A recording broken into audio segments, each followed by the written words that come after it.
If you work in quality control at a candy factory, you know strict safety regulations come with the job. It's why you partner with Grainger. Grainger helps you find the high-quality and compliant products your business needs to inspect, detect, and help correct issues. And the sweetest part is, everyone gets a product that's as safe to eat as it is delicious. Call 1-800-GRAINGER, click Grainger.com, or just stop by. Grainger, for the ones who get it done.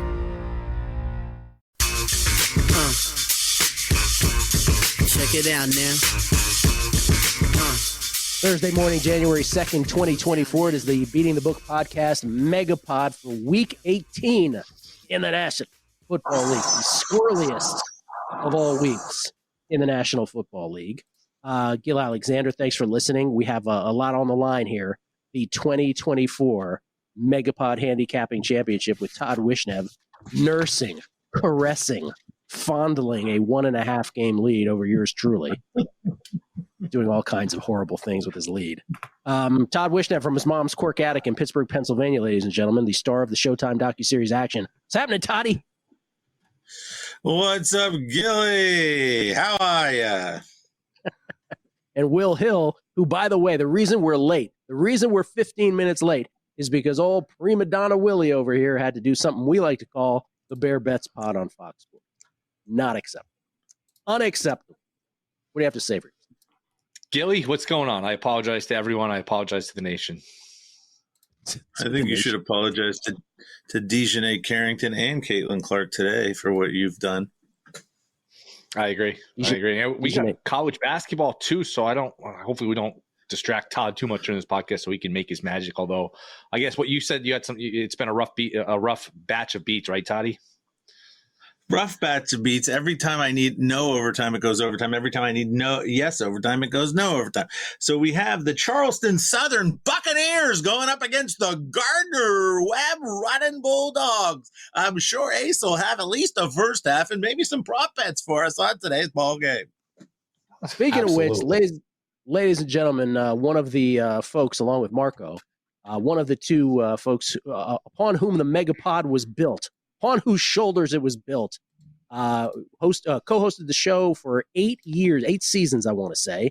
It is, you know him by many names, Gianni, Vegas, Runner, Ace, ladies and gentlemen, on the show, who's at, Wager Talk, and does UFC stuff as well. How you doing, man? Indeed. Never better, brother. Thank you for having me back on. As you said, we've been doing this for a really long time, Gil. Way back before we were even video was up, like podcast. So thank you for having me on. And it's been a long road, brother, but I'm happy to be here and excited for this weekend for sure. We were just saying off air, we used to do the Vegas lifestyle show when we would go to clubs. That's how young we were at the time. And now we're just... And when we would sprinkle, and now it's everywhere. Can you imagine? We added a word to the lexicon of sports betting, and we'll never get the credit for that. But when I see it everywhere, I swear I get happy. Like, it doesn't irritate me. At first it did a little, but now I get so happy because I'm like, we actually did add that word to the lexicon of sports betting. We really did. Yeah, none of that stuff irritates me anymore. But you're right. Like, at first we were like, hey, wait a minute. That was you said it, and then I would put the E40 sprinkle me man. Kept pushing it. Yep. Okay, week 18 is squirrely. All kinds of motivations and ways that coaches are handling this from team to team are different. What we know so far is that a lot of playoff implications. Washington is playing players. Seeding matters to them. The Steelers, seeding matters to them. They will be playing players. Anyone who's healthy, that is. As will the Chargers, as will the Green Bay Packers. We also know that the LA Rams, who, again, I've been saying this on the radio side all week, sometimes we overrate how much seeding means to these teams. And the LA Rams, who you would think would want to avoid being the 4 seed, would want to avoid hosting the loser of the Lions-Vikings Sunday night showdown. Instead, Sean McVay, is like, we don't really care so much. We're resting everybody. So, which is part of his history, I guess, as well. So that line did beat Minnesota. Crazy.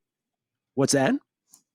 They did beat Minnesota, and that's part of lost an OT to Detroit, beat Minnesota. That's part of the thinking, perhaps, for him as well. He's like, what does it matter who we play?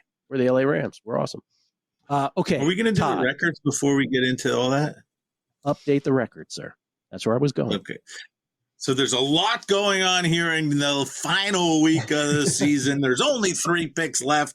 Gilly, a good friend of mine, went 3-0 with the luckiest Commanders cover you could ever imagine. I'm just kidding, Gilly. It wasn't that lucky, but it was a little lucky. I'll tell you that. Anyways, he goes 3-0. It was pretty lucky. He goes 3-0 to move to 27 wins, 23 losses, and a tie. Only 1.5 games back. First, we'll talk about Willie, who went 1-2, tried to go directly against me with an over 44 in the Kansas City Chiefs Pittsburgh Steelers game, which I attended on Christmas Day and kept it under. And so Willie goes 1-2 to go to 22, 27-2. And I hit a beautiful 3-0 to match Gilly and keep my 1.5 game lead to go to 29-22 with the Lions under in the KC, and then the most gorgeous of covers, the over 40.5 in the Colts Giants game that was over about, 4 minutes into the game, about 1:15. You could already cash your tickets. So it's 29-22 for me. Now the guest situation is only a half game back. They're not technically in the running for the bragging rights because there's no one to actually brag. But, Ace should try to do well here today. Guest also went 3-0 to go to 28, 22-1. Great job by Matt Brown. And so there's where we are. The guest a half game back, Gilly a game and a half back, and our friend Dejanay Carrington so far back you can't even see him. In the teaser world, we all lost because the Colts lost. And so Gilly goes to 5-11-1. I am 7-8-2. Willie is 7-8-2, who leads the teasers. So nice job by Willie there. I am 7-10 in teasers. The guest is also 7-10 in teasers. So hopefully we can come up with a teaser win to finish off the season. A lot on the line. 5-11, not too good. You remember that's what Spurrier said when the Skins were 5-11? And someone asked him, "What do you think about your 5-11 season?" He's like, 5-11, not too good. But I see another team out there was 4-12, so that's something. You can step on my story anytime you want. Just step on it. Let me finish. Okay, what's next, Todd? Dumbo of the week. Oh, Dumbo of the week. Oh, geez. I want to give, first of all, there's obvious choices this week. Obviously, Raheem Morris gets a Lifetime Achievement Award in the Dumbo of the Week. This guy is just unbelievable. And you guys can give us a bunch of other. I want to go against a certain guy just because Gilly loves him. Dan Quinn. I want to say something, and nobody noticed this probably, or maybe a few people did notice it at the time, but I felt an incredibly doofus thing that he got away with. At the end of that game, it's 24-all after the 4th down pass to Pitts, I believe, for the touchdown. They tie it up, and now the Redskins have the ball with 1:19 left at their own 30. I guess the first thing you got to think of, aside from winning the game, is you can't allow the other team to have any time to beat you in regulation. So you might want to think about, grinding this clock down a little. 1:19 is a long time. And he also had timeouts, I believe. How many timeouts did he have left at that point? I don't remember, but he definitely had some timeouts. The point is, you cannot allow Atlanta to get the ball back. 1st and 10, sack on Daniels. And it's now 59 seconds left for 2nd and 10. And on 2nd and 10, I think you absolutely must not throw an incomplete pass. They throw an incomplete pass, and it's now 55 seconds left. And now it's 3rd and 10. And now you've got a real big problem because if you throw another incomplete, Atlanta's going to get the ball back. That's exactly what happened. I feel like that was extremely lucky that Raheem Morris gacked it right back to him with his stupidity about the timeouts.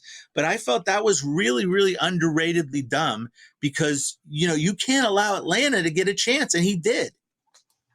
It was a 29-second drive. You're absolutely right. And it gave Atlanta the ball back with 40 seconds left. So you're right. That's bad. But it's not even top 3 this week. Well, of course, it's not. No, it's not. It's not. Yeah. I just wanted to talk about it because I'm sure a lot of other people have talked about all the obvious stupidity. Well, we talked about it on a little show called Guessing Lines on Monday. But yeah, I will say this. The Raheem Morris wins, I think, because Raheem Morris didn't do it once. Raheem Morris did it twice. Gave the Skins 4 points of charity. Gave the Skins 4 points of charity at the end of the first half. And then at the end of the game, in that final drive, well, first of all, the end of the first half, he had all 3 timeouts. All 3 timeouts. They're up 14-7. First of all, they let the Skins on 4th down on the punt run the clock down from 2:30 something to 2 minutes.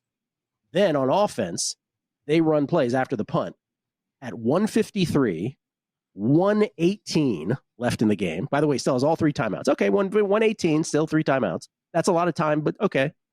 Then 53 seconds, then 46 seconds, and then he does not run the Falcons don't run their next play till 20 seconds are left, and he has all 3 timeouts. They end up having to kick a field.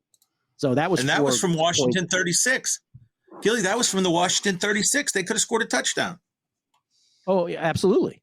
And then, and obviously at the end of regulation, when it was 24-24, after that sequence that Todd was just talking about, they start at their own 19 with 40 seconds left. They have 2 timeouts, and they immediately go Penix to Mooney for 25.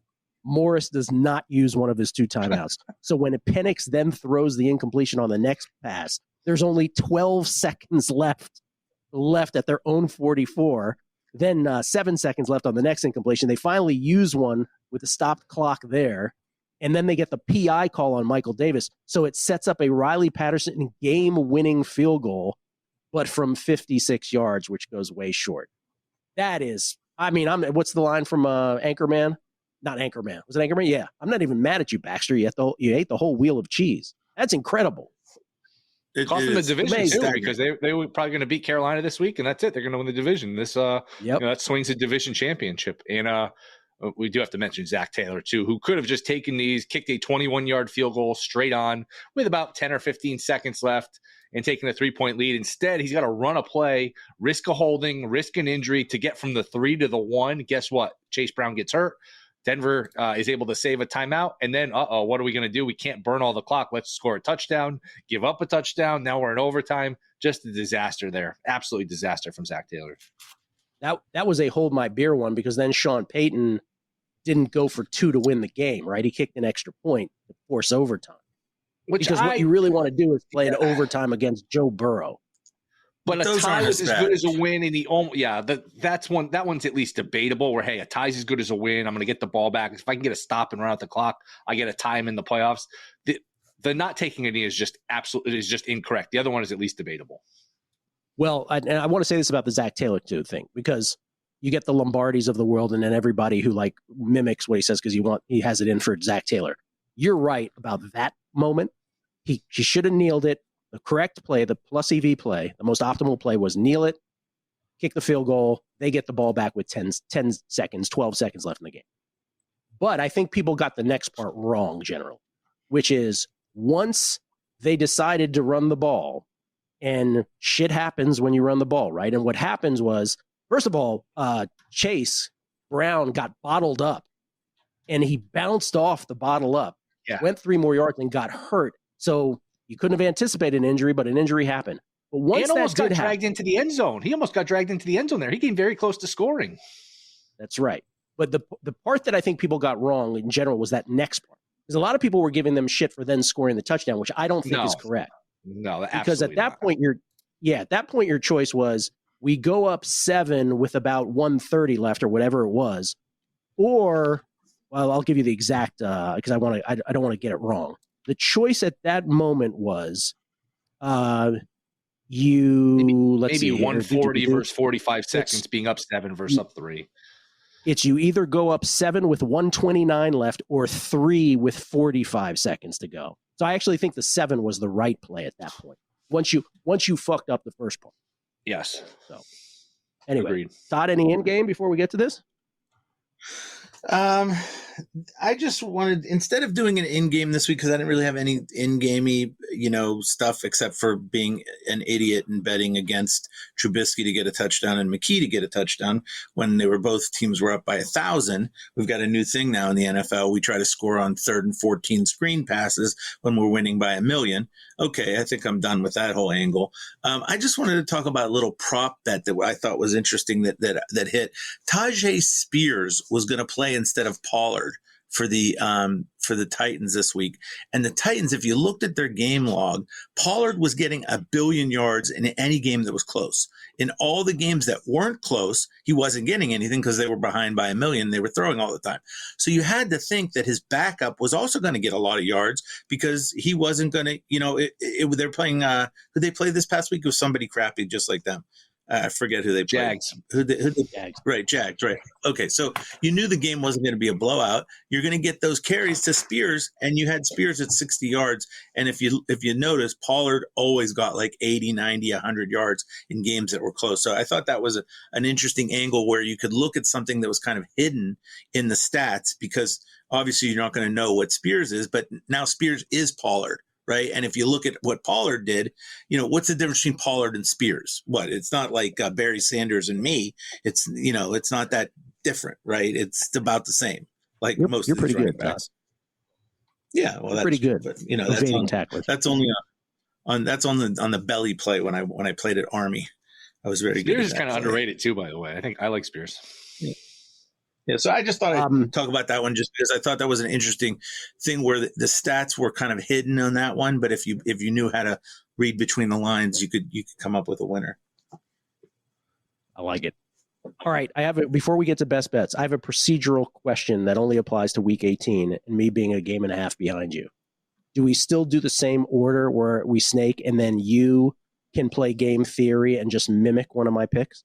I was thinking about this the whole day today, and I thought a fair way to do it would be to write down our picks beforehand, so that way we can't, do any shtick lock, and then it doesn't matter. And you text them to me, and I'm the arbiter of what's fair. I have them written right here. They're right here in the corner. I'm going to tell you who they are, but they're written down. You should write your 3 down also. And then that way, there's no shenanigans. Now, there wouldn't be any shenanigans with Gill. Gill's honorable. Todd can be the one that would do that. Exactly. Thank you. Where he's got a bunch of different names on different. He's got 6 different pieces of paper with different combinations. Like most things in life, Willie, as usual, has his passive aggressiveness against me, and that's fine. That's fine. We'll deal with that in a therapy session, maybe on Thursday next week. But right now, we'll just note it and move on. Okay. I'm texting them to Willie. I mean, I could text mine too, but I have them written down, so it doesn't. I mean, if you want me to, I will. Why don't you text Will? I don't really trust your little chicken scratch. This fucking guy. This guy. Okay. By the way, then Will's going to text both of us each other's picks. Yeah. Then he's going to text you back, right? You can't trust that guy. All right, Ace. By the way, where can they find your UFC stuff? Oh, just head on Greek_Gambler at Twitter, and of course on Instagram and all that social media stuff. But on the fight, if you go to Fight Pass, UFC's Fight Pass, I got a podcast that I do weekly. I have a show that we do for all the pay-per-views and a couple big fight nights. And I also do the Contender series each and every year for them. So I got about 3 shows right now on their streaming network. If you're on Fight Pass, you could check those out for sure. I'm telling you, every once in a while, I go into the sports book and you're like plastered big on one of the screens. I'm like, look at this guy. I had the best year in MMA ever, but I had a losing year betting. Yeah, I had in the last 10 years, I've documented since 2015 when me and you had that lunch, and I'm coming off the second negative year selling picks over that span. But my best year in MMA, if you could believe that, I had the best year ever in MMA, but baseball killed me. College football, we didn't win. We didn't win in NFL this year. So it's been bad in other sports, but MMA has been really good to me. So looking forward to 2025 and a big rebound.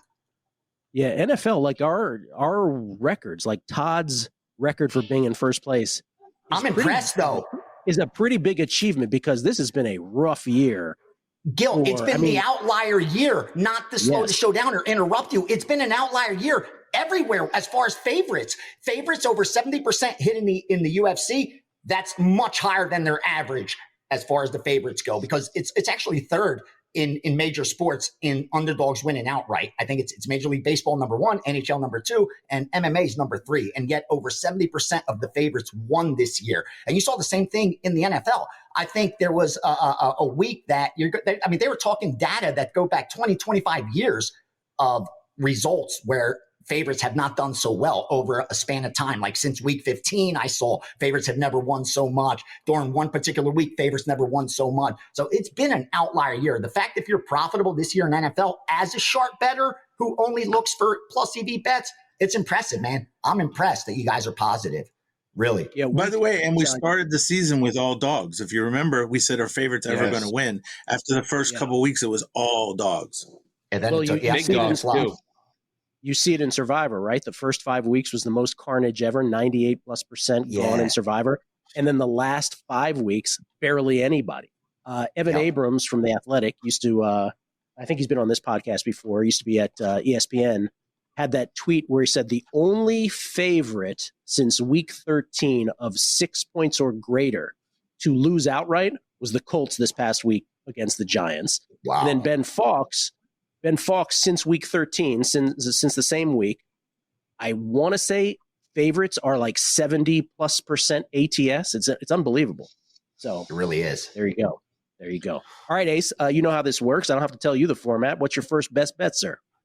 Yeah, I know a lot of people are going to disagree with me here, but I really like the Pittsburgh Steelers on Saturday. I usually look to fade a team like that when you get a big player expected to be back, like the return of Joey Porter and how he's going to help that secondary and that defense, especially up against an offense like Cincinnati. Usually there's that overreaction, and we price these players to be worth more than they are. But I think in this case against a Cincinnati team where you have a lot of recency bias, one team's coming in hot, one team's coming in cold. They already played earlier in the year. Cincinnati got the job done.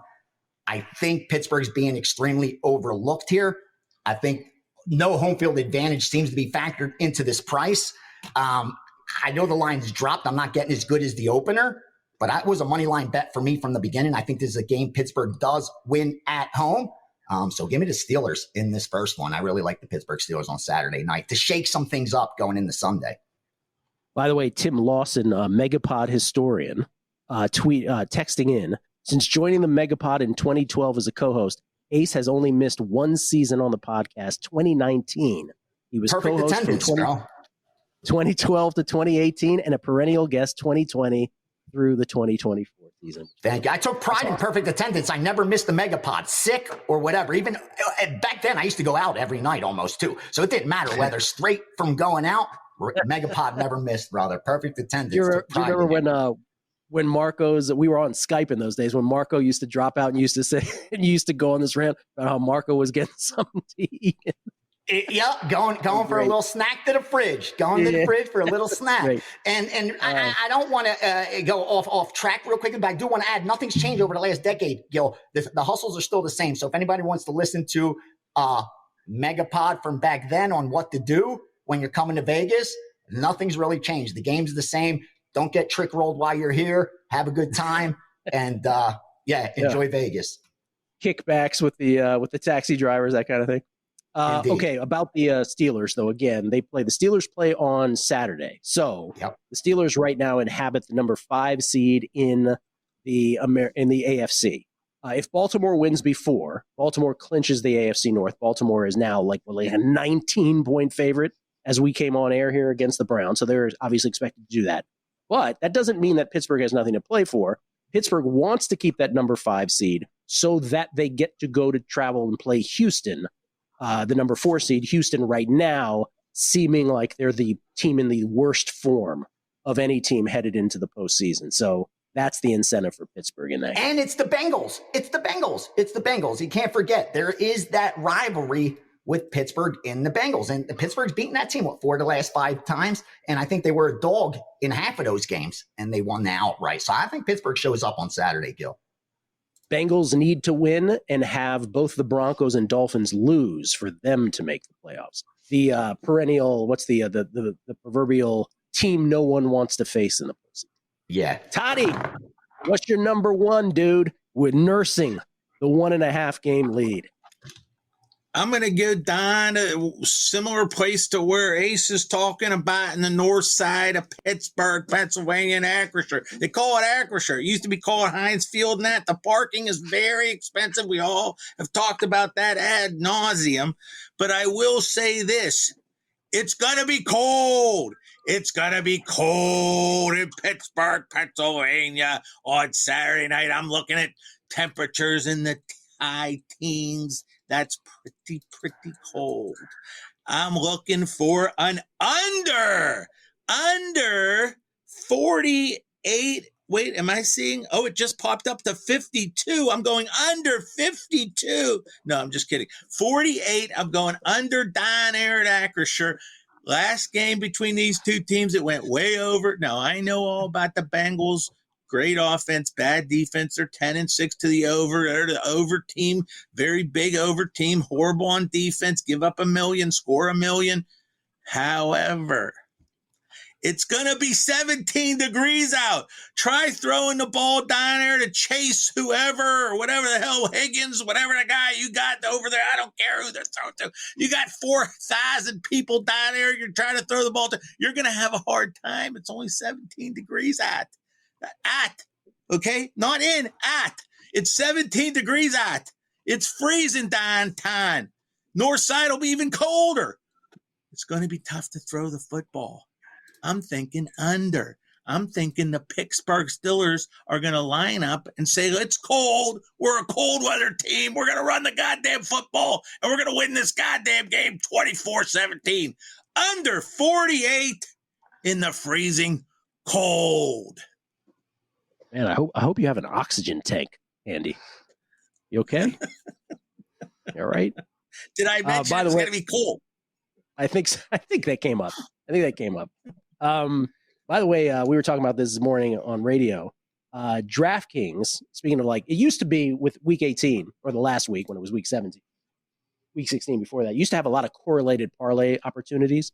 But the NFL the last few years has sort of legislated that out by and large by really scheduling week 18, the final week, properly, where they try to get as many of the games that are the seedings that are dependent on other games in the same time windows. So they've done the best they could here, and it sort of minimizes the amount of correlated parlay opportunities we have. But you do have a Bengals-Chargers possibility, right? If the Bengals beat the Steelers, then the Chargers at the number 6 seed are incentivized to crush the Raiders on Sunday. Conversely, there's a Steelers-Raiders one where if the Steelers win, then the Chargers aren't incentivized. Maybe you want to play the Raiders on Sunday. So that does exist. DraftKings is letting you parlay the Bengals-Chargers, but not the Steelers-Raiders. Interesting. Wow. I don't understand that at all. But not the other. I don't either. Very interesting. All right. So I will know, Todd, based on that result, if I am 1 or 2 games behind you heading into Sunday. I like it. Willie. I am. By the way, Todd what do we have for Ravens Chiefs or Ravens Browns? 18. Todd at T Wishnev. Will at not the Will Hill. What do we have? I have 18 for the Baltimore Ravens versus San Jose State. It's a lot of points, but it's not enough points. I don't know how the Browns score, whether it's DTR, who's not an NFL quarterback, or Bailey Zappi. The Ravens are off a mini bye. They haven't played since Christmas. They're home. They're playing to win a division.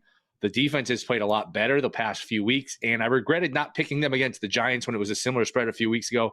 The Ravens are a bully. They kill all these bad teams. I heard Aaron Schatz on his podcast say he has the Ravens as the 6th best team ever, according to his DVOA.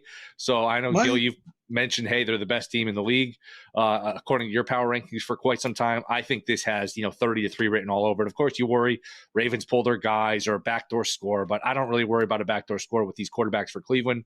I think Baltimore rolls. I will lay the 18 here. Does he have the 6th model team? Is on Wait drugs. A minute. Does he have them? Well, hold on. Does he have them as the 6th best team or the 6th best offense of all time? I believe he has them as the 6th best team of all time. Really? Because last year's Ravens, he definitely had as a top 10er of all. And he went on to say maybe he has some bias in his numbers towards the Ravens because he doesn't understand why the Ravens keep popping up so high, but his numbers are his numbers. And I'll go back and double check, and I'm actually going to have him on my podcast later. He has the Ravens, I believe, 6th best team of all time, according to DVOA. I'm going to respectfully disagree there, Will. Respectfully, I'm going to disagree, okay? The 6th best team of all time, the Baltimore Ravens. Come on, stop it. Will is the host of the perhaps if I had to do it all over again, I would have wagered an entirely higher amount of money podcast. And now I have deep regret. I believe that's the name of it. And I told him, I was like, you should just call it Shoulda Bet More. And Will's like, great. That's what. He should have called right, it the Ravens are the sixth best team in the NFL all time. Give me a break. I have had him number one power rank. I don't know. I call him sixth best all time, but number one power rank this year. I still have him. Not my power rankings, Todd. I'm just relaying the message from our good friend and great guest of this podcast, Aaron Schatz. So if you have something mean to say, why don't you say it to his face? Yeah, I'm not fan of your humor, mean. Todd. He loves your humor. I'm not saying I like all guests. I like everybody. I'm not against anybody, but that's ridiculous. All right, I get 2. Number 1, baby. Here's where I take it. I am taking the Kansas City Omaha Chiefs plus the points. Ooh, I'm taking the Kansas City Chiefs, which is now, what is it now, Todd? I'm seeing 10.5. What do you have? Do you have any 11s out there? Can I get an 11? 10.5. All right. Can I just? I think I'm the only one that knows this, so I'm just going to reveal this. The number's not going to matter because this is a match. This is a match. Oh, okay. Match between me and you? Oh, match between me and Todd. Between you and Todd. It did hit 11 real quickly. It hit 11 earlier. And it now means, let me do the math for you, folks. If you're Raheem Morris out there and you're struggling with the math, I'll tell you this. If me and Gilly are both on Kansas City, which we are, and we did not set it up, we emailed Willie ahead of time. That means there's only 2 games left for Gilly to beat me. He has to go 2-0. I have to go 0-2. Otherwise, it's all over, folks. It's over. Call it off, baby. This is a brutal development. Please tell me that we don't match on a second one. Correct. Oh, thank you. Still alive. I'm on the Chiefs. Todd can chime in as well. I get it. It's not Patrick Mahomes. It's Carson Wentz. But good God, how many points are the Broncos laying? And I get the Broncos win they're in. But I'll take the Kansas City Chiefs plus 10.5 against anybody with Carson Wentz. Just because it's 10.5 points. It's a very simple handicap. I get it. They have nothing to play for. Andy Reid sits his most important players in these situations. But I'll happily endure a 60-minute football game with the Chiefs. If you're giving me 10.5, Broncos aren't that spectacular. They can roll teams at will. It's not like they're a juggernaut. So Chiefs plus 10.5, that's the play. And I am really angry. Really angry. Oh, I'm so glad you said we should text the picks to Willie. That way I can't even be accused of anything. This is fantastic. Brutal. Well, I'm glad. Let's put it this way. I'm glad I got it out first. So now I know heading forward. All right. I get a second one, which I know Todd doesn't have because Will says we didn't match. I'm on the Houston Texans. The Houston Texans, who are, what are they getting? A point and a half, or what are they getting? Or 1.5. Yeah. I think I guess this line to be Texans -3. I get that they have nothing to play for. They're locked into the number 4 seed. But Kelly on Monday morning told me that when we were doing guessing lines, the Titans at that time were favored by 4.5 points. 4.5. And my immediate reaction was, what? Because the Titans are not incentivized to win. The Titans right now are in the number 2 position in the upcoming NFL draft. So their management can manipulate this if they wanted to, and not try to win this game with the roster construction, or who they're playing, I should say, this week. So they shouldn't be favored by 4.5 just on principle. I didn't make the bet during the show, and like an hour later after the show, Kelly texts me. He's like, "Oh, it's a pick 'em already." I'm like, let me make the bet. I think Houston, as the worst team right now in current form going into the postseason, they really need to play a good football game before they get to the playoffs. So I think they're actually going to put in a good effort here. So I like Houston over Will's favorite team, the Tennessee Titans. By the way, the only thing Will likes better than the Ravens being favored by 19 is if the Titans were favored by 19. Then he'd be all over that. Texans, my number 2. Thank God. When you said the only thing Will likes more, I wasn't sure where you were going. I'm glad you kept it appropriate, and we can move on. We can move on because we're live on Twitter. So he claims to love poontang. I'm not sure, but he claims to. Willie, you're up. I agree with this pick. I hate to fade the Titans because they've been just so good this year. 2-14 against the spread. My goodness, there should be a 30 for 30 about this team. But I agree with just about everything he said. Texans need to at least play their guys, I would think, for a quarter, a half to somewhat feel good about themselves. Do the Titans really want to win this game and spoil a chance at the first pick or the second pick? I will go with the Texans here. Toddy, let's find out how you're going to lose it. Oh, sure. I shouldn't give him my KC plus 10.5 and wait till the last pick for the drama. I think we should do the drama. I'm going to go Kansas City plus 10.5 for much of the same reasons my good friend Gilly, who, by the way, I'll mention only has 2 picks left to beat me. He's game and a half behind. 10.5 is just too many points. I mean, give me a freaking break.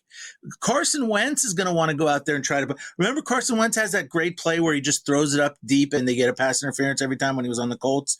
He could probably the Eagles do that. won the Super Bowl. Yeah. I mean, he could do that. I mean, it's Andy Reid, too. I mean, give me a break. 10.5 points. It's Bo Nix. I mean, enough of this Bo Nix. He's amazing. He's Jalen Daniels. He's not. He's still Bo Nix. Let's relax a bit, okay? And Kansas City's got a great defense. Kansas City plus 10.5. I'm with Gilly on that one. Mr. Ace. I'm going to take the Jets New York Jets. The line's moved against me, but I don't matter too much because the best I could have got was 2.5 anyway. And again, it's another spot where I do like the money line. And it comes down to the narrative around the Jets of how that locker room is in turmoil. That's obvious. Everybody knew that. There's no surprise there. What sticks out to me most is the Tua angle here and Huntley at quarterback. He's coming off a great performance where I believe he completed like 22 of 26 passes. He had 115 passer rating. If you look over his career, his last 4 or 5 years, I think only once has over a season been higher than in the 70s. So a regression is expected from last week. I mean, it doesn't mean it's going to happen automatically, but I just think he played better than expected. I think he should come down a little bit back down to earth. I also like the fact that Miami on the road, they've played so much better at home than they have on the road this year. That's reflected in their record. Cold weather. We're in January in New York. There's just a lot that sticks out on this Jets side. The more and more I look at it, again, it's an ugly team. And I know the betting syndicates have been betting them each and every week without too much success.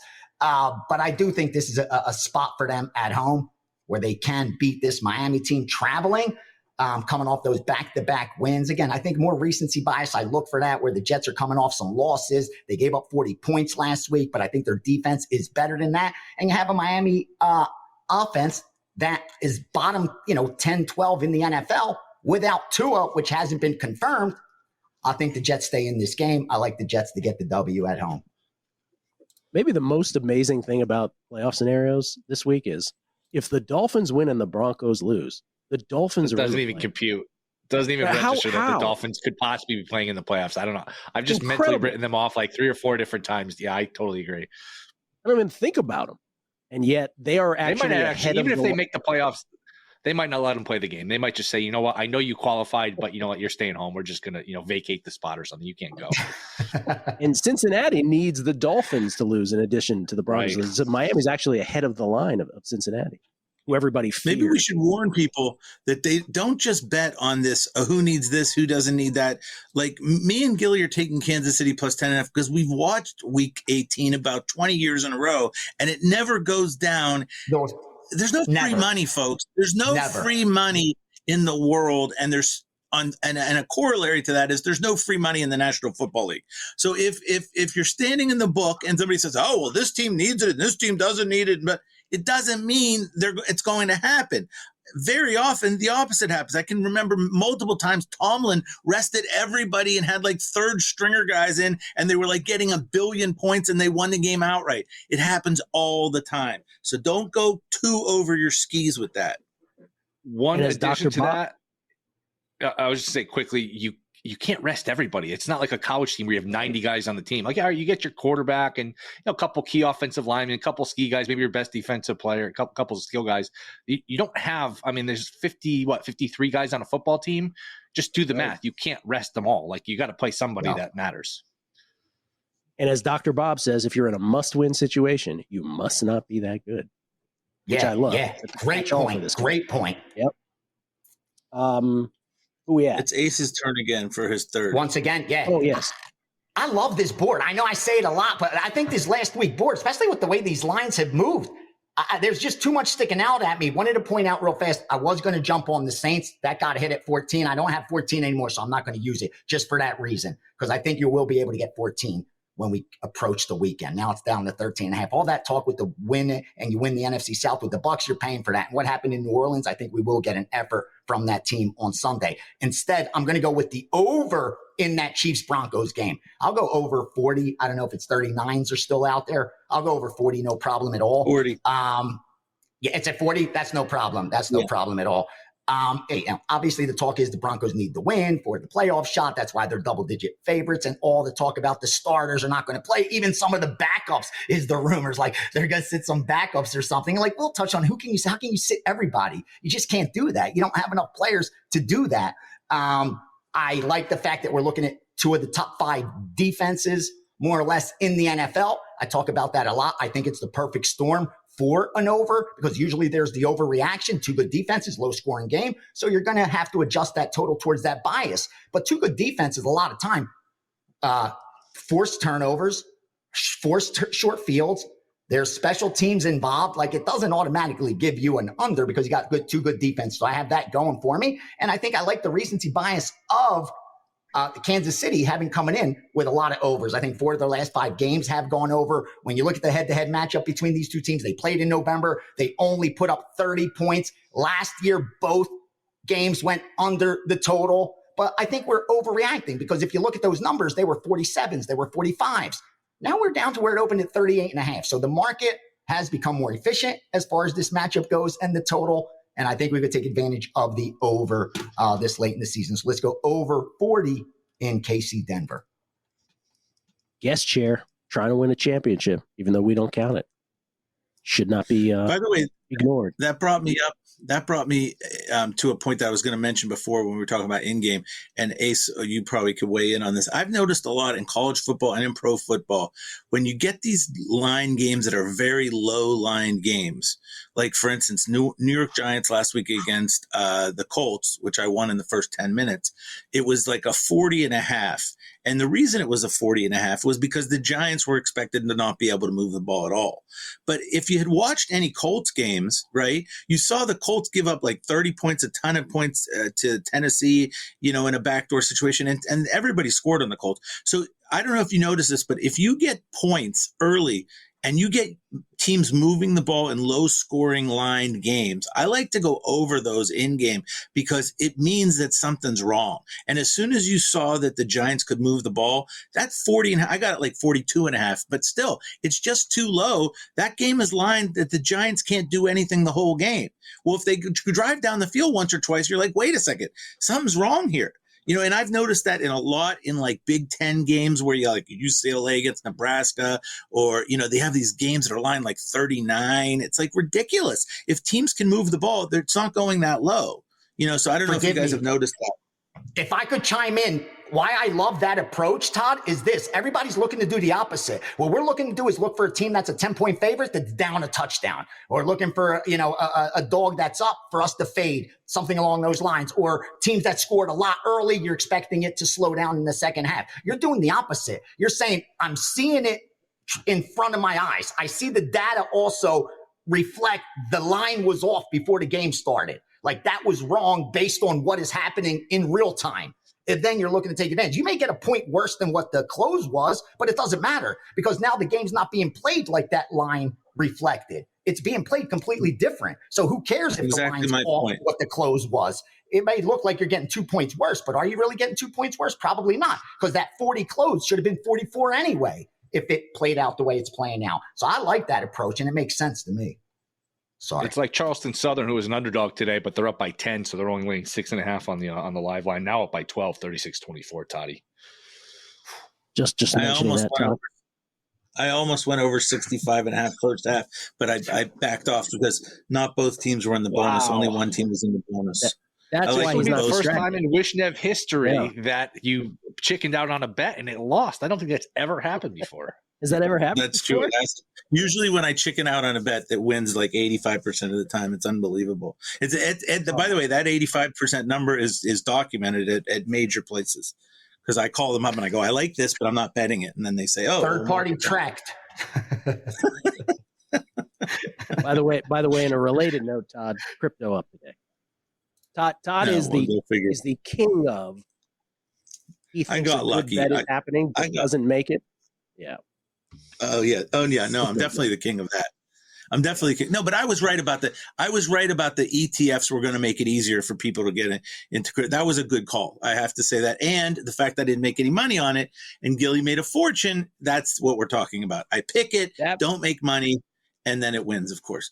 I think we should have Willie do.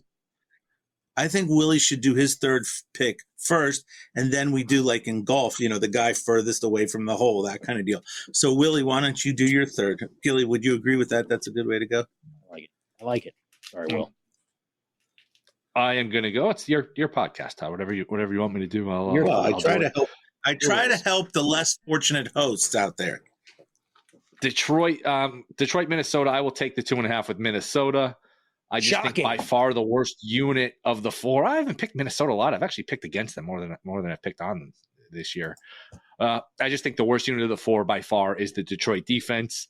With the 2.5, if one of these teams is down 7 late and they score a touchdown, I think Campbell would probably go for 2. So I just think this is a toss-up game. I'll take the 2.5.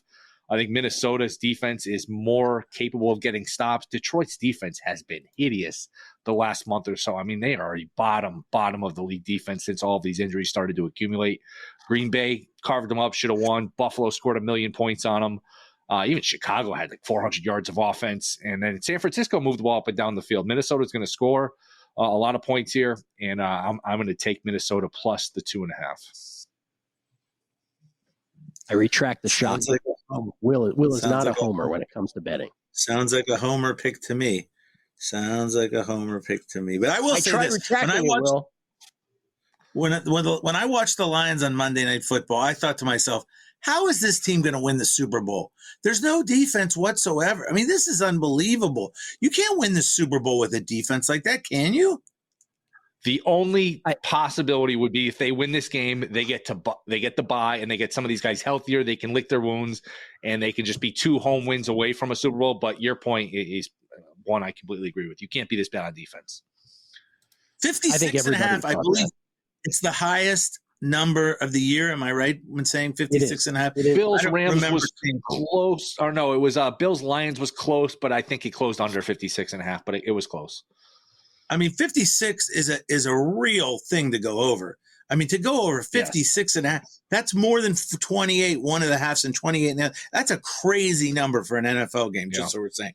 But I almost went under. But the reason I didn't take the under was because I was nervous. It would be like, 21-7, 2 minutes in, and I'd be like, oh, no, I lost this megapod to Gilly. So that, Gilly, I think it's your turn to make their third pick. And luckily for you, I didn't match with you, so you have a tiny chance. Before we do that, do you think, because I think a lot of people thought what you thought watching that game, Todd, about the Detroit defense, that how can this team win a Super Bowl? Do you think that whoever gets the number 1 seed wins and gets to the playoffs, gets to the Super Bowl from the NFC? You think if it's Detroit, they still get there no matter what if they have home field? Same with Minnesota, same with Philly? Or can that only apply to certain teams in your opinion? Because the number 1 seed, right? The big advantage is you don't have to play a game, and historically, the number 1 seed gets there an inordinate percentage of time, no matter what. Mm-hmm. Who does it mean? Let's put it this way. Who does it mean the most to of those 3 teams? Detroit. Well, Philly can't do it anymore, right? So Philly's out. So it's between Minnesota and Detroit. Yes. I thought it meant the most to Philly when they were still involved. Does it mean more to Minnesota or Detroit? I don't think Minnesota's winning 3 road games. And it's funny, as big as this game is, you're playing for the division. You're playing for the 1 seed. Very possible these teams are meeting again in 2 weeks. Now, this game's going to determine where, and it's not a given because you might be, a game against the Rams is not a layup. A game against Tampa wouldn't be a layup. But it is possible. This is we're looking at a rematch here. We're talking about a rematch here in the second round of the playoffs. Drew Dinsick had an interesting point earlier not an interesting point, but his perspective on it. And it kind of matched. I did my power rankings this morning. Kelly and I both did them on a numbers game at VSiN. and I didn't realize I did this until I looked at them today on the show, which is my top 3 teams are 3 AFC teams: Baltimore, Kansas City, Buffalo. And then after that, it's all 7 NFC teams. Oh, wow. And Drew said earlier in the week, he said, he goes, I asked, what's the most outlying opinion? I asked that of you too, Will. And his was like, he doesn't think Buffalo's as good as Kansas City and Baltimore. And he thinks anybody can win it in the NFC. Do you believe that anyone, Washington, Green Bay? I don't think Washington can. No offense. I think Washington would be the one where I'd be like, man, that team got to the Super Bowl. I just think next year is the year where, hey, they're knocking on the door. I think them getting in the playoffs and like winning a game them making the playoffs is an incredible year. Winning a game would just be like almost like a mid-major making the Sweet 16. Super Bowl seems like a stretch. Would you agree as a Washington fan? Yes, but offense taken nonetheless. Okay. Yeah, I agree. I'm deeply offended. Okay, my last play, I'm taking the Rams plus the 6.5. I know Sean McVay is sitting Stafford. He is going to sit Kyron Williams. He's going to sit key players. But I didn't anticipate that, by the way. I have a terrible bet in my account, Rams plus 3. I did not anticipate Sean McVay not caring about the seeding because, again, if they fall to the 4, if they lose, Tampa Bay wins. Tampa Bay ends up being the 3 seed. And then the Rams will have to host the loser of the Lions-Vikings in a 4-5 week 1 of the wild card week. But 6.5, give me them points. Jimmy Garoppolo. Seattle has nothing to play for, right? They're not playing for anything. They're eliminated. Well, they don't have anything to play for when it comes to a team. But Geno Smith has a boatload of incentives that could earn him up to $6 million if he hits them. So a lot of people are focusing in on that. I choose not to at 6.5. I'm going Jimmy G and Blake Corum to get me to the promised land plus 6.5 points. Let's go. By the way, have we seen Jimmy G at all this year? Has there ever been a camera on him all year long? I've not seen one shot of him in a Rams uniform. Such a good point. I don't think either. If it was one, then it was. If we have seen him, it was like once. They don't show him a lot. Toddy, this is the one where you lose it all. Wait, I'm hearing something. Yes. I think I'm hearing it. Yeah. Okay. Seattle Seahawks lead it 31-22. Rams have the ball, 10 seconds to play from the Seattle 15, hoping to somehow cover it. I don't know why they're not just kicking the field goal here. They probably should, but they decide to go for it. They're going to give a draw play to Corum. He's going for the pylon. Oh, he didn't make it. He didn't make it. Jim, what do you think? Did he get there? No, I don't think he did. The final score is going to be 31-22. Gilly's going down. You think they're aware of our showdown here? Jim. Also, Todd, you got to give the down and the distance and the time. If you're going to shit on my impression the first time I did it, I'm going to be much harsher on yours. You didn't give the down and the distance or how much time was left. I gave you the time. 10 seconds left from the 12-yard line, 31-22. It didn't matter how much down it was. There's only one play left. Field goal. They don't have any timeouts left, so Blake Corum was running for the pylon. He either makes it or he doesn't. There's no time to get another playoff. They don't have the New Orleans Saints, timer down there to stop the clock. So they're doing a running 10 seconds left, down 2 scores. I don't know. You don't know how Todd's brain works. He has little benchmarks he has to hit. So he's like, pylon, Jim, pylon again. You have to throw it to the color guy to ask him what he thought. And Jim clearly thought he didn't hit the pylon. So it stays 31-22 and Gilly goes down. What can we say? All right, you jackass. Okay. What's your last one? My third pick. I'm going out to a place called Tampa Bay. And the Tampa Bay Buccaneers have this entire season been to me what I would call a severe over team. I will tell you what their over and under record is this year, but I will tell you this, 11-5, 11 overs, 5 unders. So you say, wow, what's that all about? Well, it's pretty simple. Tampa Bay likes to score, and they don't like to stop the other team from scoring. They don't like defense, and they love offense. Now, our boy Baker Mayfield also loves to throw pick sixes in there every once in a while and do something stupid. That helps too. 44. Now, here's the issue. Can the Saints get me enough points to get to over 44? That is really the question, because I think that Tampa is going to get me some points like they always do. I think Tampa's good for 31. So can the Saints get me to 14 points with Spencer Rattler, Jake Hayner, and the boys? And it'll just come down to whether or not they can get that backdoor touchdown late to get it to 31-14. And I think they can do it with this horrible Tampa Bay defense. 44 in a Tampa game is just too low. By the way, the first time these two teams played, I believe the score was 51-27. The Saints stopped them 0 times. Baker Mayfield threw 2 pick sixes, and it still was 51-27 Tampa. So I'm thinking you got to go over 44 in Tampa. It can't be bad in Tampa, can it? What's the weather like? I didn't even check the weather. Let's see the weather. The weather in Tampa that day will 15 probably degrees be with howling winds. Wait, no, 64 degrees and balmy, extremely balmy. That's good football weather.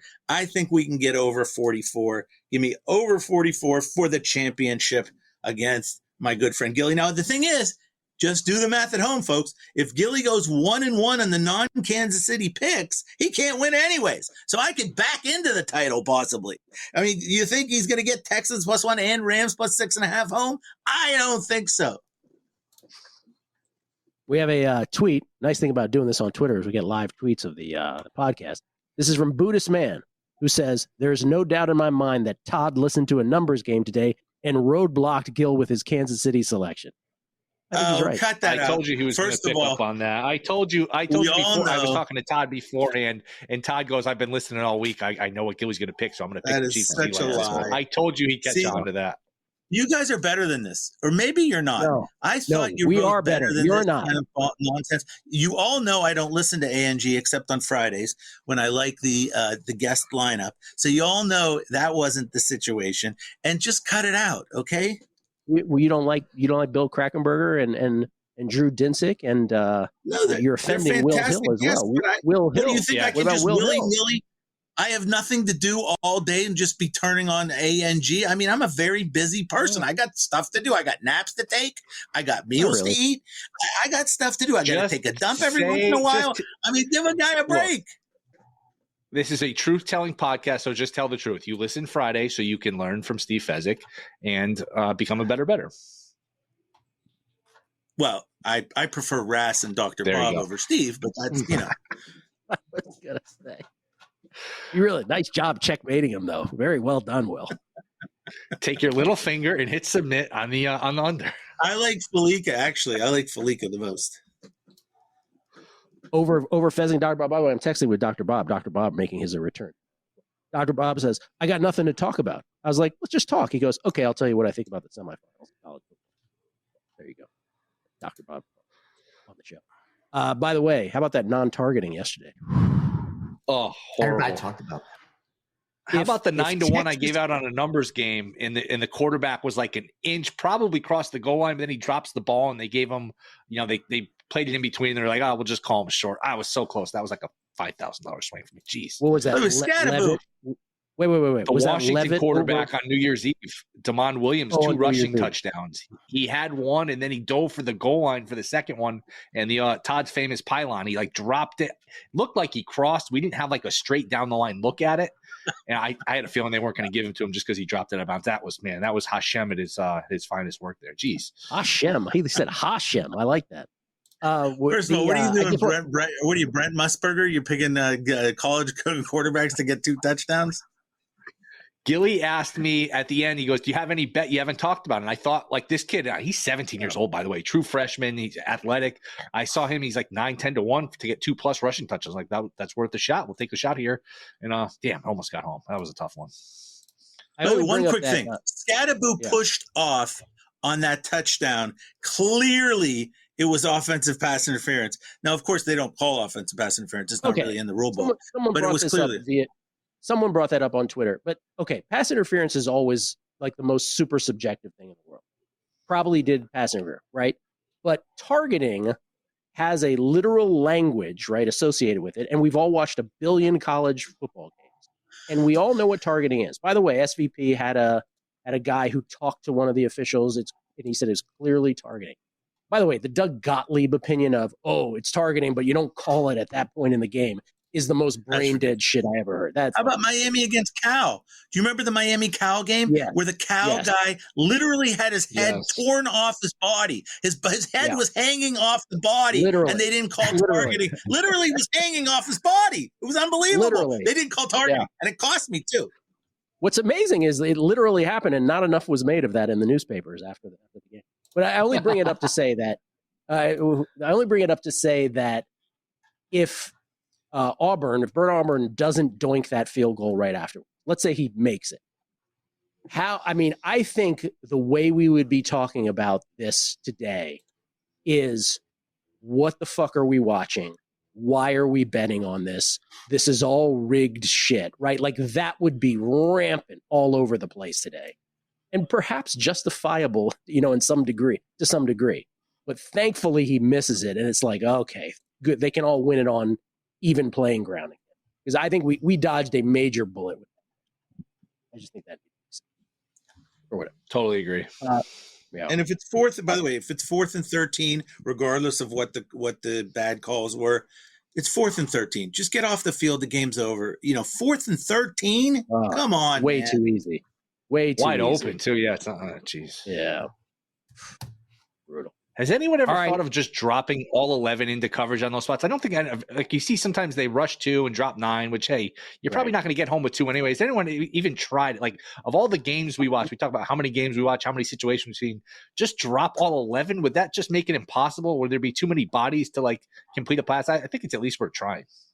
This isn't the same thing, but you remember that Chiefs game years and years ago where the defense dropped everybody, and then they needed a Hail Mary, and they went like 20 yards to Tyreek Hill, and it basically became this weird game where the defense had to, like, approach Tyreek Hill at the same time, all 11 guys. That's like the one time I remember that happening. Yeah. You remember that, Todd, at all? It was like a totally different thing that they did. Vaguely. Yeah. By the way, I want to give a shout out to the Lions for doing the hook and lateral again. I freaking love it. Yeah. If I never watch another football play again, it's my favorite thing to ever see when they do that hook and lateral thing. And then somebody had it. They came up on my Twitter feed, the most famous one of all time, 1981. I was at my grandparents' house in Philadelphia. I remember it like it was yesterday. Don Strock to Duriel Harris pitched to Tony Nathan down the sidelines, touchdown. It was the Kellen Winslow game. What a great game with that hook. And why don't these teams do this? Everybody is open on a 6-yard pass. You throw a 6-yard pass on a 3rd and 15, and you do it. Even the Jets did it a couple years ago with Wayne Corbett or something, I remember. It's like, it works. Why don't they do it? It's unstoppable. Boise State in that famous bowl game against Oklahoma, hook and lateral, and the Statue of Liberty in the same game, and then a marriage proposal. Well, I'll tell you why they don't do it. It's because the NFL coaches are so conservative and scared that they're going to fumble the ball on the lateral so they can – God forbid we should have a turnover. Yeah, but God forbid you should score a touchdown also, you dumbasses. God forbid. But just think about, you just named one of the most famous NFL games of all time, the Chargers and the Dolphins in the Orange Bowl, and that, in the early 80s. And that Boise State Oklahoma game, what do they have in common? The hook and lateral. Like, that's what we most remember them for. But Detroit has run it beautifully. And then Travis Kelce doesn't do the hook and lateral. He just ad-libs in the middle of his reception. He's like, he just throws the ball back to somebody. He does that very well. Allen, it got lateraled back to 2. That was another one where it wasn't playing. Remember the Sunday night game in the snow where I forget who he threw it to, but the guy kind of got caught. There was nowhere to go, so he just screwed it. I'll throw it to Allen, and Allen reach for the end zone, which I actually think it shouldn't matter, but that's like a signature MVP moment. I actually think that goes a long way into him being the MVP. We talk about these Heisman moments, which is completely ridiculous, but I actually think that moment of oh my God, Allen's doing everything. He's extending for touchdowns. I actually think that matters, which is crazy. It's so funny you say that, Will, because just as you were bringing it up in my head, I was deciding, do I make a mocking remark at how, and then everybody lost their mind and decided to ignore all of Lamar Jackson's stats. And Josh Allen is now the runaway MVP. Got to minus 900 after that. He had that 3-game stretch where he was scoring all these touchdowns, and he did that. Lamar Jackson on the cusp of the greatest passer rating in the history of the NFL. All right, final. We do the teaser first. Favorite 2-leg 6-point teaser this week is Gil, could I share something really quick about the teasers that I've had success with over the last few years? And this year I shared what I've done, and it's really helped a lot. And that's using the Wong teaser, but at the close, waiting till the close, not looking to get out ahead. Meaning when you bet a teaser, you don't want to beat the close. You want the line to be as efficient as possible, right? Because you want the game to fall near the line. So you're not trying to beat any kind of number. What you're hoping for is that the line's very efficient. You want it to be as sharp as, like you're hoping that they're as close as possible and the game lands near that number. So I don't want to bet it early and get down on a +1.5 that then closes +3 because it's no longer a Wong. So what I would do is I waited till about 10 minutes to kick off on Sunday. And if it fit into the Wong, I bet it. If it was like a 4 o'clock game, unless I had an out that gave me an open end teaser, I wouldn't even use it. Or if it was a Sunday night or Monday night, I wouldn't tie ahead. I would only put an open end teaser because I would only use the Wong that was at the close. Like if that number was, and at the sharper books, you know what I mean? Not like I wasn't looking for if one book had it or two books had it. It had to be the sharpest books, a Wong teaser about 10 minutes before kickoff. That was the close. I had so much success with that. About 20 units of profit doing that. Just that. And like no handicap, no nothing. Wait until about 10 of and just teasing the 1.5, 2s. I mean, the 1.5, 2 and 2.5s and the 8.5, 8s and 7.5s down. That's it. And it worked out well. And it did it the last couple of years. And I'm like, this year I'm going to talk about it. And hopefully if someone sharp out there tells me where I'm wrong, maybe I'm just getting lucky. But to me, it just made sense that with the teaser, I'm not trying to get out ahead of any kind of number. I'm not trying to beat any other sharp to a number. I'm actually hoping the number's on point and as sharp as possible so the game lands close. So it just made sense to me, and it worked out well. Wong's, by the way, let me just interject because we always assume people know, but maybe there's some new listeners. Stanford Wong, pseudonym for John Ferguson, a dude who lived in Southern California, who wrote the book on this, one of the most famous books on sports betting, under the pseudonym Stanford Wong. And he identified at that time the most profitable teaser legs, what Ace just said, dogs from 1.5 to 2.5, home or road, home favorites of 7.5 to 8.5, teased down through the 7 and 3. Obviously, 7s and 3s with the 2-point conversions, that's changed a little bit, but not so much that it's a massive thing. And the other part that we never really include, but we should with the Wong thing, is it is total dependent, right? Like if the total was 80, you would never think that this is valuable as if the total's 40. Right? Obviously, I'm exaggerating on each end. Okay, obviously we're not. I'm glad you made that distinction. I've been giving credit to former Yankee pitcher Chin-Ming Wong. I thought he was the one that created it, so I'm glad you clarified that. It's like, it was born in Taiwan, as a matter of fact. That's the origin. By the way, if you dig into what Ace is saying, that's interesting, Ace. So what you're saying basically is, let's say you have a team that's +2.5 early in the week, and now all of a sudden, right? No, I understand. And then by Sunday morning, now it's a pick'em, or the other team's favored by 1, right? So all the money's coming on that other team. Now, what you're saying is, I won't take that +8.5 early in the week, and maybe that makes sense because now, but you're going to say, oh, wait a second, it's pick'em. I would have had 8.5 points instead of 6 points, right? However, all the smart money was coming to move the line down to pick'em, so that team that you had may not be as valuable. I'm spitballing. No, exactly. Exactly right. Yeah.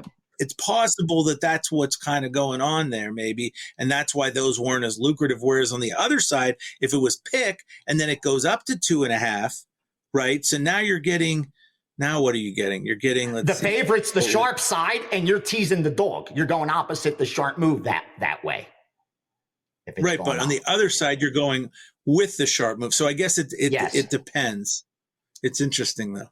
Very interesting. What is the karate? The karate where like you use the strength of the opponent against them. That's almost like the same thinking where the sharper the line, the more valuable the teaser is. Yeah, the more efficient the number. Yeah, I agree. I agree. Yeah, but why are we saying for sure that the sharp? I'm just trying to dig into this a little bit. I'm just saying, why are we saying that it's sharper? We're saying it's always the sharpest 10 minutes before post. But what you're saying is you gave away a +2.5 on Tuesday that you could had +8.5 when that game 10 minutes before it's pick 'em, you'd have 8.5 points of value versus 6 points of value. In that case, though, are you happy or are you sad that you missed out on it? No, I'm not sad I missed out on it, because at that point, I don't think I'm going to use the teaser to help me. If I like that side, then we know that the teaser helps you going through those key numbers. So yes, I missed going through those key numbers, but if the line moved the other way, then I saved a bet that wasn't, I would have got a worse number and it didn't fit in the Wong. So that balances out, meaning, yeah, it dropped down to where now I can't Wong it and I would have got a better number. But what if from +2, it goes up the other way? You know what I mean? Right? Now, yes. Now I wouldn't Wong it. How I view what Ace, I would just take the +4.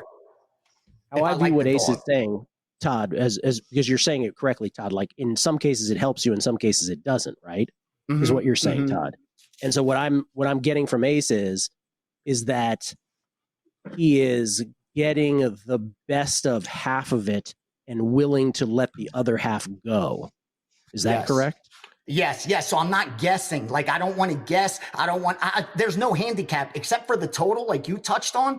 The only thing I'm hoping for is that the line is on point, that it's as efficient as possible. And that's the close. Usually we know the weather. We know what the sharps are betting on. We know what, like, all the information, as much as we have access to, is factored into the closing line. So it should be the most accurate reflection we have of true implied win probability, right? The closing number at least should, most times than not, should reflect the true implied win probabilities compared to the over. I mean, the opener, because we don't know at the opener the exact weather. We don't know the exact injuries. We don't know all those things early. But late, we know all those things. That's already baked into the number, baked into the cake. So the line should be as efficient as possible near the close. At least that's supposedly the goal, right? If you're looking to balance outcomes more than, balance the money, which is almost impossible to do. It would be an interesting to look back on, like to actually look back on and see, would they have won anyway, right? Or would they have lost anyway? That kind of thing. Because yes, if you had a 2.5 point dog early in the week that you passed on, and then it became, like Todd said, then it became pick 'em. Well, that team might not be as good as you. Excuse me, that team. But Gill, Ace's argument is that the pick'em is a solid number because it's 10 minutes before post. So wouldn't you love to have 8.5 instead of 6 points with a solid line that is pick'em? So you're kind of arguing against yourself in that case, Ace. Now you're also arguing for yourself in the other case, but I'm just spitballing here because I think it's interesting what you're saying. But my point is that in the pick'em case, you're saying pick'em is the most true number, right? In that case, because the 2.5 from early in the week is not really a true number. The pick'em is the true number. So in a sense, it should be more times than not. Like the later number, at least, that's how they deal with the CLV, that you get closing line value. Right. So I'm agreeing with you. So what I'm saying is, though, in the pick'em case, where it goes from +2.5 to pick'em, you really did screw yourself in the sense that you didn't get that bet because you're saying that pick'em is really correct. And so if you would have had the 8.5, here's the flip side of that coin. When it goes to 4, now what would I have done? I don't want to wong it up to +10. That's that. I'm granting I wouldn't want to wong it up I'm to granting you that. Oh, I see what you're saying. Todd, it's what I said before. He has to be willing to let some of them go. That's the key. In some cases, it worked out for him. It did by being very selective. Yeah. I wouldn't have 10, 8, 9 teasers. I would have 2 or 3 on Sunday. Right. That's how it worked out. I'd have a lot lesser volume. And there's like, let's say it was a 3.5 point dog, right? That ends up being a 2.5 point dog. That becomes a teaser for him. And the thinking then on his case would have to be, well, I'm getting 8.5 on what was a 3.5, right? Like it's so some will go for you, some don't. It would be interesting to chart out all of them. What I said before. Like what would happen. Yeah, that would be I'd love to see it. I'd love to see it. That's why I'm putting it out there. I hope someone a lot smarter than me goes through the last couple of years and shows where I'm wrong or if I just got lucky. You know what I mean? Like I said, I had success over the last 2 or 3 seasons. And since I had a losing year this year, I said, I'm going to tell you what's worked for me. So if you want to put teasers in, because I don't use them for subscribers. You know what I mean? I don't sell It's a great topic. It's a great, very super interesting topic. Let's because we don't have this week's teaser. New England. I like New England a lot because all the talk about you lose and you get the number 1 draft pick. So what about the veterans? What about the guys on that team that are like, fuck you, bro? Excuse me. Like I don't want you to get the number 1 draft pick. I'm going to show up on Sunday. I don't want you to get. I'm pissed at my management. Like you don't know what's really going on. So I don't like that. And then all the talk, Josh Allen and the starters are going to play. Yeah, but for how long? How long are they going to play? I like the Patriots teased up. You talked about how the total matters. This is a very low total at 38, below that 40. So I think every single point matters. And then I'm going to tease Atlanta down. I think they're going to give us an effort.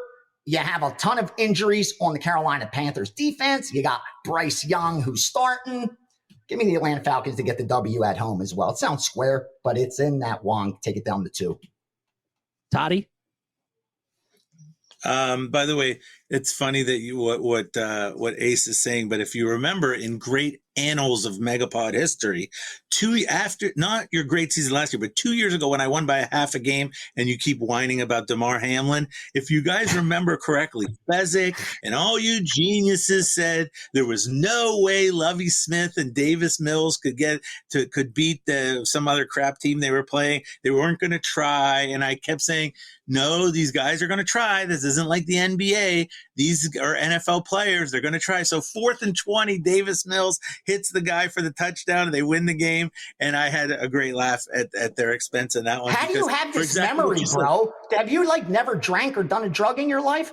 This guy's the best memory I've ever seen in my life. He's talking about shit honestly, good Lord, I'm impressed. I love it. Ace, this was the game that came down to me beating Gilly 2 years ago in the Megapod. Because they were telling me your detail is amazing. Your detail on these games. Well, no, they were saying Lovie Smith and the Texans aren't going to try because they want to get a better draft pick. And they were giving me the whole song and dance. And Fezzik was telling me everything. Oh no, it's impossible. I'm like, no way. Lovie Smith's going to play hard. And they ended up winning that game. They didn't need the 4th and 20. They were ahead by like 14 in the third quarter and blew it. But anyways, well, look at the Raiders the last 2 weeks. Look at the Giants last week. Like I think you guys are 100% correct. These players, half of them aren't even going to be on the team next year. And in football, it's just too dangerous to go out there and say, oh, we're going to lose. You're going to get hurt or you're going to get somebody else hurt. So yeah, the players, as we've seen, they only know one speed, one way. Your instincts take over and they want to win. Great point, Will. Great. Every one of Todd's memories is I'm right, they were wrong. That's the common thread of every one of Todd's memories.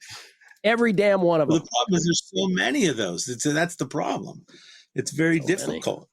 Okay, I'll give you my teaser. Friday and numbers games.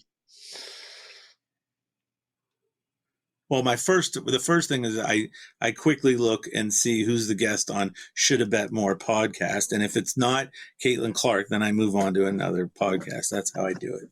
Give us your teaser. My teaser is the Pats as well.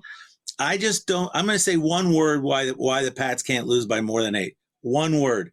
True bit ski. Enough said. Okay. Next team is Washington Commies. I think that Gilly is going to be rooting his ass off on Sunday for the Commies to pick them.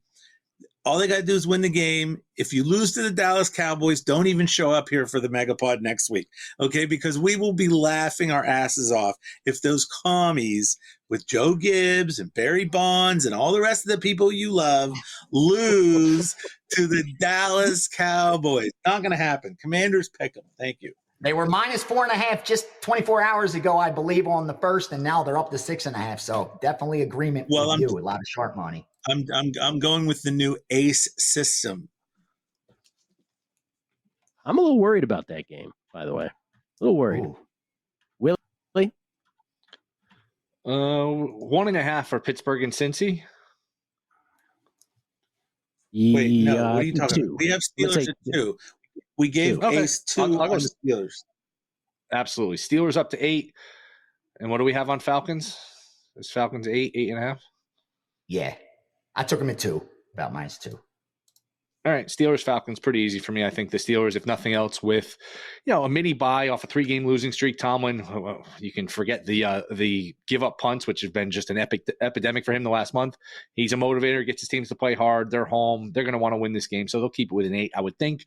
And I'll pair that with Atlanta, who I do think at home bounces back And if you're Atlanta, man, and you miss the playoffs by a tiebreaker, a half game or game, whatever, man, should we have started Penix earlier? Should we have just called timeout against Washington? That's going to be a very long offseason for Raheem Morris and company. What's the By the way, I gave out a great. Would you say 2.5? 2.5. All right, I'm going Pittsburgh, Minnesota is mine. Sorry, Todd, I didn't mean to interrupt. Steelers +8 with Minnesota +8.5. You got it.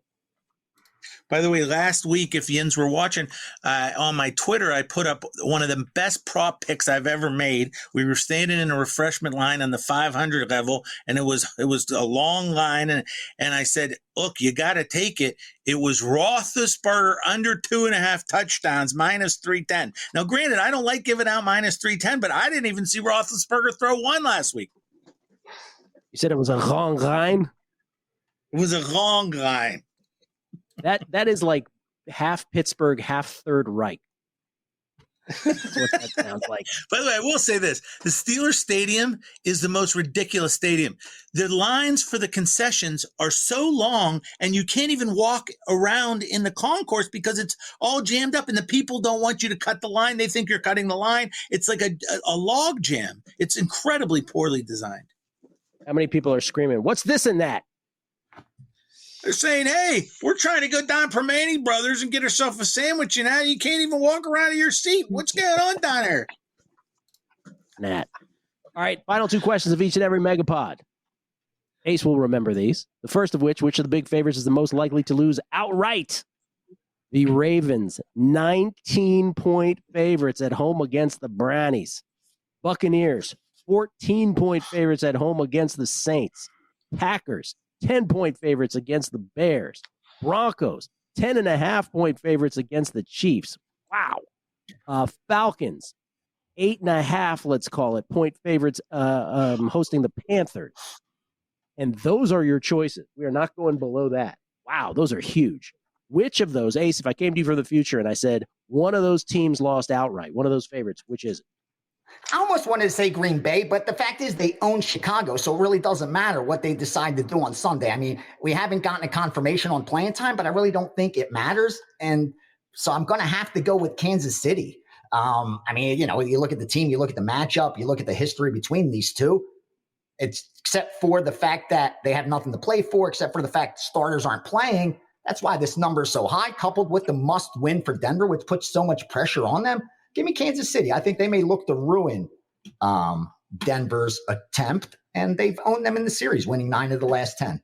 Give me KC. So Denver, the opposite of that. Denver to get past KC. Yes. That's all right. Toddy. I agree. I mean, I have that as my one of my plays. It wouldn't shock me at all if Andy Reid decided to say, "Hey, look, this is the big boys. Okay, enough about your Bo Nix and your Sean Payton and all that nonsense." Kansas City. Would you like to change your Kansas City? I actually thought Andy Reid, man, is there a little gamesmanship here where if you give him true serum, who do you want in the playoffs? Now, I know Miami has to lose too, but wouldn't you rather have Denver in the playoffs than Cincy sneaking in there who's giving you a hard time? I know Cincy stinks on defense, but maybe there's a little bit of game theory here where, hey, Denver, you know what? What's the line you use from Eddie Murphy and SNL? Take it. Take the playoff spot. Take the newspaper. We want you in the playoffs. We're not scared of you. Yeah. I'll go Green Bay just because I don't know if they care, and who knows. Maybe they play a half. They look up at the scoreboard, and they realize, hey, we're locked into our position, whatever it may be, and we just pull our guys and, let Chicago win the game and ruin their draft position, incrementally. Denver. Correct answer. Like the McLaughlin group. Right answer is Denver. Denver Broncos. I agree with that completely. Who knows? That would be wild if Denver and like Miami lost and Cincy we look up and they're in the playoffs, or even Miami's in the playoffs. Man, it doesn't feel possible. Does not feel possible. Miami being alive, and by the way, not like remotely alive either. Right? They're like right on the doorstep of it. Right. Okay, and then the final question of each and every podcast. Ace, if you had to bet a side on each and every one of these games, but you were allowed one free pass, what game would you pass on? I'm going to tell you, and I know you bet it, but it's Seattle and the Rams because I just don't understand it. Like I said, I thought Seattle has nothing to play for. I like that you shared the fact Geno Smith actually does. He has those contract incentives. But with the Rams having clinched the division, with McVay having a history of not playing his guys in this spot, it's just one of those stayaways. Like, I feel like I'm almost guessing. There's no world where Seattle should be this big of a favorite against the Rams. But if the Rams just aren't going to give me any effort, I don't want to touch them either. That's a pass. Toddy? I don't want to be involved in the Jets and the Dolphins. This Jets team, what is this team? I don't even understand what this team is. It's so ridiculous. I mean, this team had some talent on it. The fact that, first of all, this coach is so bad, it's like hard to believe. I mean, they should have just kept Salah. They would have won more games. And it's a dumpster fire. This team finds a way to lose. As far away, Ace was saying, oh, everyone was betting on the Jets every year. Yeah, probably because the Jets were statistically should have won a lot more games. On paper. I mean, yeah, you're right. Yeah. So if you can't,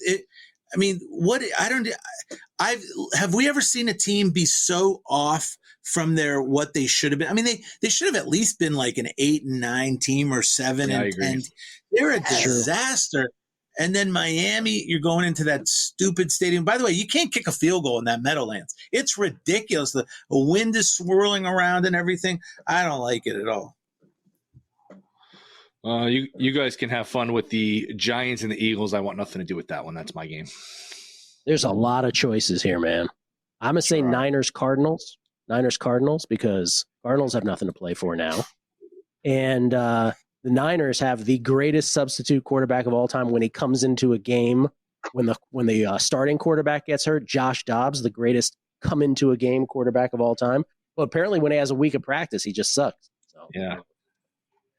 But you know what? It's almost like he's a relief pitcher where he'll throw you like one good inning, and then if you throw him out there for the second inning, he's just getting bombed all over the building. It is very strange. Revenge game, by the way, his former team, the Cardinals. So who knows? A revenge spot for Josh Dobbs. I will say this: there was a more interesting pick to make here, which is Lions-Vikings. I don't fucking know.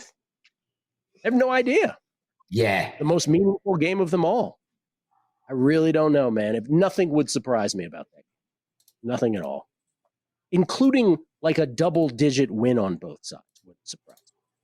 Is Baltimore the best team in the NFL? Do we agree? I have them as the best. I have a future. Just want to know what you guys think. Sixth best team of all time, according to Aaron Schatz, right, Toddy? Okay. I have him at maybe like 6.5, really. Is that really true? Is that what he's saying again this year? Wow. That's amazing. I will go back and listen to it, but I'm 99% sure that's what he said his numbers have him at. Yeah. Last year, he had both the 2023 Ravens and the 2023 Niners as two of his greatest teams of all time. Yeah. And then Patrick Mahomes puts on his cape, and that's the end of that. So we've done all we can do. Ace, thank you so much, man. Appreciate it. Great seeing you. Thank you for having me. Thank you for having me. Love you guys. Thank you so much for having me on. Always look forward to it. I know how many guests you have and how many are waiting in the wings for it. So I appreciate you having me on, man. And I hope we passed along some winners and kept the guest spot hot for the viewers and supporters, brother. Thank you. Ace, I love your teaser strategy too. I know Todd doesn't like it that much and doesn't seem to like you that much, but I really like you. I didn't say that. Thank you, Will. I had something personal. I don't know. I think I rubbed him the wrong way one day. I don't know what it is. I keep trying to get on his good side. Let me just publicly say, Ace, I'd like to publicly offer you the full-time guest spot, and we'll kick out Willie next year because that's, let's be honest, you're way better. I think way better. No, not even close. No. A guest appearance only. He's trust me, he follows a lot more. He's going to share a lot more NFL insights than I would. So definitely need Will on the show. Not about the insights, Ace. It's about the personality. Yeah. He has a very poor, sinister personality where he tells lies, and I don't like it. Listen, only he had the space to talk on this podcast, Todd. Only. All right. I think it should have lied more. How about we change the podcast? Should have lied more. Will's at not the Will Hill on Twitter. 2 E's in the E. Todd's at T Wishnev. Ace, you're Greek_gambler? Yes, sir. Yes, sir. My man. Thanks for listening. Good luck with all your bets. Week 18. and the National Football League. Thanks for watching.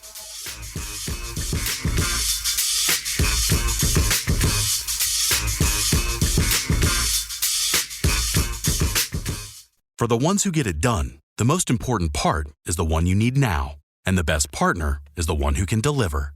That's why millions of maintenance and repair pros trust Grainger, because we have professional-grade supplies for every industry, even hard-to-find products. And we have same-day pickup and next-day delivery on most orders.